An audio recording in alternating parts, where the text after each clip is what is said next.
What is up, DG Army? Nethervvoid, also known as John, back with more World of Tanks patch 8.4 videos for you right here. This is one of two that are left here. This is the, what is this thing called again? I just had it. FV215B183.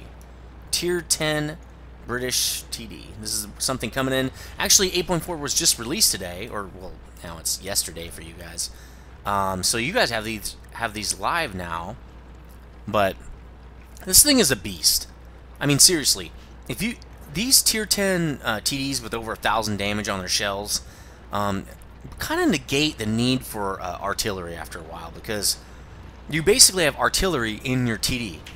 It's hitting that hard, and this thing has 310 pen, 1150 damage. The reload is about every, I think it's 30 seconds, I want to say. I think it's 30 seconds. It might be 20 seconds, though. 20 to 30 seconds. It's pretty fast for this big of a shell. It hits like a truck. It's got amazing pen. It basically makes tier 10 heavies almost pointless because it hits so hard. It's taking at least a third of someone's life off. You know, more like a half in most cases, or 60% in the case of a TD. As you can see, this has 2,000 hit points. You're taking more than half of a tier 10 tank's life away with one shell. That's why I kind of think this is not a good idea for this game to have such large pen, large damage guns out there, because it makes tier 10 heavies almost moot. Because the whole point of the tier 10 heavy is to soak up damage and push a lot. And they're making it more and more campy with everything they add to it, whether it be artillery or these gigantic TDs. Nobody wants to get punched in the face by this thing. You're going to see in this video and the next one, the next game, how I just pound these guys in the face with this cannon. Bam! Look at that, 1,000 on a 2,300 hit point tank. He was sitting about 80%, fine for doing maneuvers. And look at that guy's gone. He's dead. You know, it's like, boom, you can't even roll out without getting just jacked up. Now this E100, he knows I'm focusing him down. So I think these tier 10 heavies, especially now that there's more than one, there's there's JPZ 100, and now there's this tank, the FV215B 183. It's like, why even drive heavies? Just drive this. I mean, you'll see how much damage I'm getting on these guys. It's ridiculous. Yeah, that kind of flew wide a little bit. And I cruise 100%, but, you know, they're not perfect. I really wish I could get a vert stab on this thing, because the aim time is pretty bad when you move the turret, but probably I'd get a laying drive instead of this binocs that I do have on it. Definitely a laying drive of this thing, because the gun aims pretty slow. But, I mean, with these kind of tanks, I don't know. Tier 10 heavies, a long time ago, when they were the only tier 10s, I mean, look at that. I didn't even hit the guy. If I would have hit him, he would have been dead. All I did was track him. But back in the days when heavies were the only tier 10s, they actually meant something in the game. It's kind of like there's mudflation within this game, where now tier 10 heavies, since none of their stats have been upgraded or anything, they're pretty bad. They're not what they used to be. They used to push the field. You know, you saw an IS-7, you were all scared and everything. Now it's like IS-7, no big deal, you know. Mouse, I can pin him. You know, I have a 269 pen gun, no big deal. I remember when you used to see a mouse, you could never pin that guy. It was almost like it doesn't matter where you shoot him. I mean, yeah, there's always that front. I should have shot him right there in that where he's giving me soft armor there, or flat armor. But you'd see a mouse, and the only place you could hit him was pretty much in that front plate, at the license plate there, if you were lucky. You know, the mouse used to be, it was never that great of a tank. It just had armor. But now it's like, mouse armor doesn't mean anything anymore. Because the mouse, which actually existed in World War II, I mean, there was only 2 prototypes, but they actually fought in the war. A lot of these newer tanks never fought in World War II. You know, these are Korean tanks, basically. I mean, they might have been prototypes at the end of the war, but they were never far enough to actually produce any tanks. And so you're getting these tanks with the insane guns. You can even see the turret looks more like a modern turret. When they started to get a lot larger, and they'd be the whole width of the tank like that. Like if you look at the M1, the turret and tank, when they're not turned, look like one piece almost. So you can see I'm jacking people up with this gigantic gun. It's just amazing. This is a very fun tank to play. It doesn't have a lot of armor or anything, but the biggest thing that matters in this game is pen and damage. The rest of it does not matter that much. Traverse and speed matter somewhat, but armor is meaningless now. With these super high pen guns and all the tier 10s, armor is pointless. Damage, 300 or 400 damage is nothing now. Watch this.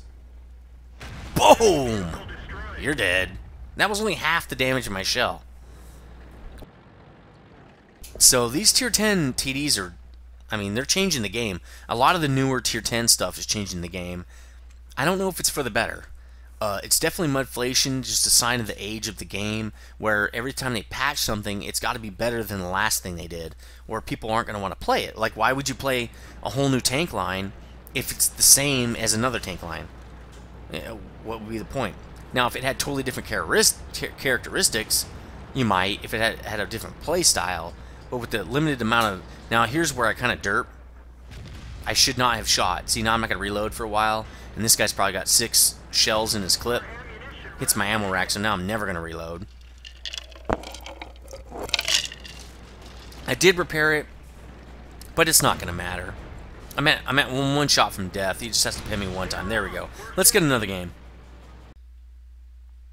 So here's that first game there, and you can see, killed 2 guys. Pretty decent game. Damaged 3 guys. Nice. We did get a defeat, but it got 738 XP, which is not too bad. 4th on the XP rank. Not a great game, but it was, on the test server, sometimes it can be pretty hard to get a really awesome game. But 3rd plate here. So 7 shots, 6 direct hits, only 4 pens, and I think that was because I was shooting on the side of a few guys. 2,600 damage on a 2,000 hit point tank. I would be pretty upset if I didn't get at least 4,000 damage on this tank per battle. If you can't get 4 solid hits, you kind of did it bad. Received 8 hits, so not that bad for how much I'm pumping out. Pretty nice little game. I did lose 10,000 credits, and again, you can't really count on the credit feature off the test server because it does tend to change right before it goes live, so I could have still possibly made money off this game with it on live server. So that's the first game. Let's get another one.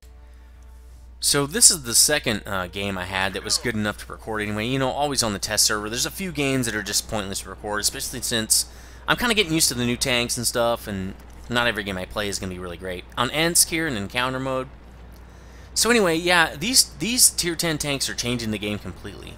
I don't think it's for the... To be honest, I don't think it's for the better. I liked the game back when tier 10 heavies were the only tier 10s. It kind of made more sense. They were the meat shields. They had a lot of hit points, and not a lot of other tanks had the same amount of hit points or near it. Their guns were pretty cool. And usually you had 2 or 3 on your side max. It was a lot... Well, it was better and not better back then. The one thing I think was better was...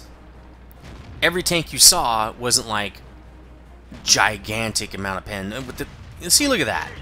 Boom! Like, that guy's dead. He had more than 50% of his health. So, I don't know. I just think that part of it's getting a little ridiculous. Like, it used to be every fight was at least 3 or 4 hits to actually kill somebody. Even if you were tier 10. Like, well, if facing another tier 10. Tier 10 heavies facing off would be 6 or 7 shots to kill him. So there's lots of maneuvering, shooting, make sure you hit, oh, you missed, you're not taking your time. It was more about how good you were for skill. Now it's like 2 shots, you're dead. That's not skill, it's just like being in the wrong place at the wrong time. 1 slight move, you're dead. It's just like this guy right here. And here he is, he's dead. Bam! Doesn't even matter where I shoot him, really. Not with this much pen. So, the game has changed quite a lot. The one thing I think is better is that the whole game doesn't hinge on if you have a good tier 10 heavy player or not. That's good. It was kind of frustrating as a non-tier 10 player to get in a match with a bunch of newbie tier 10s on your side and having a much less reduced chance to win because the biggest tanks you had that meant the most for your team were driven by guys who didn't know what they were doing. At the same time, if you were in a tier 10, it was a lot of pressure to perform correctly. And Artie was really focusing you down because you were the biggest tanks on the field. Now look at that. That guy went from like 80 to about 20. And he's pretty much dead at this point. And this object's going to take him out. So, nope, he missed him right there, but he's reloading. The one, obviously these tanks don't get much reload speed. They're definitely a lot of fun, though. I gotta admit, these tanks are a blast. I had a lot of fun driving this tank. Just hitting people for over 1,000 and hearing that big boom, it's really fun. And this thing has a turret. I mean, this thing's amazing. It's probably better than some tier 10 heavies now. This might be better than the IS-7. Because it can, with 2 shots from this thing and another shot or 2 from another tank, the IS-7's dead. And that can happen in a couple minutes. The guy's already dead. So, I definitely like this tank for that feature, in that regard. It's a force to be reckoned with, even with all the tier 10s that are out there. It definitely moves a lot faster than the JPZ-100, at least it seems like it does. And it's got that turret on it, which the JPZ-100 does not have. Object 107 used to be what? The best TD? Not anymore, look at that. He was at full health. He's at like 30% now. From one shot from me. He's shot me. I wasn't even at full health. I'm about half. He's almost dead now. Look at that. And he's a tier 9. That's only 1 tier lower than this tank. That's the part I think is funny. Maybe they're pumping the tier 10s up a little bit too high. Maybe the shells should be more like 700 damage. Or 800. Boom! You're dead. T-57 Heavy. That's probably the most fun tank in the game, in my opinion. I don't have one. I'm not even close to getting one, but it'd be a lot of fun to get one. But yeah, these tanks just change the whole battlefield. It is a mobile artillery piece. It's definitely a self-propelled gun. I mean, it seems like they just got a howitzer on the top of this thing, So, definitely awesome tank. I don't think it's going to get nerfed. It's definitely better than that. There's the tier 10 heavy variant. It's definitely better than that tank. I mean, because consider, armor doesn't matter anymore. So, mobility, almost the same. I mean, I'm going, what, 30-something? 30? Turret verse, relatively similar. Gun doesn't reload as fast, but I'm doing over 1,000 points of damage when I hit someone. So this, in my opinion, is better than its tier 10 heavy equivalent. So anyway, that's this game. Let's get some end plates and tell me what you think about this tank. I think it's pretty, it's definitely insane. That's all I got to say about this tank. So I'll see you guys next time. So here's that second game here. I got tier 1 badge, which is really nice. Mastery tier 1, really nice game. Killed 3 guys, damaged 5 guys. This is a pretty good game. Showing you the real potential of this tank. Second plate, third on the XP list, not by much, like 40 XP or something, really awesome. Probably because of all this damage, which you can see on the third plate here. 5 shots fired, 5 hits, 5 pins. That's what it should look like every time. 4,700 damage, and that's what you should see also, over 4,000 at least with these huge damage guns and all that pen. I made 25,000 credits on this game. So that's more what it probably should look like too. I didn't miss any shots because the shots on this thing are about 2,000 credits a piece. So you definitely don't want to miss. I think it's 22,250. Don't miss a shot, okay? So anyway, let me know what you think about this tank. I think it's pretty awesome. If you can get this thing, it's a beast. I don't think it's going to be nerfed or anything. There's not much to change on it. So that's going to be it. Let me know what you think. I'll be doing the tier 9 pretty soon.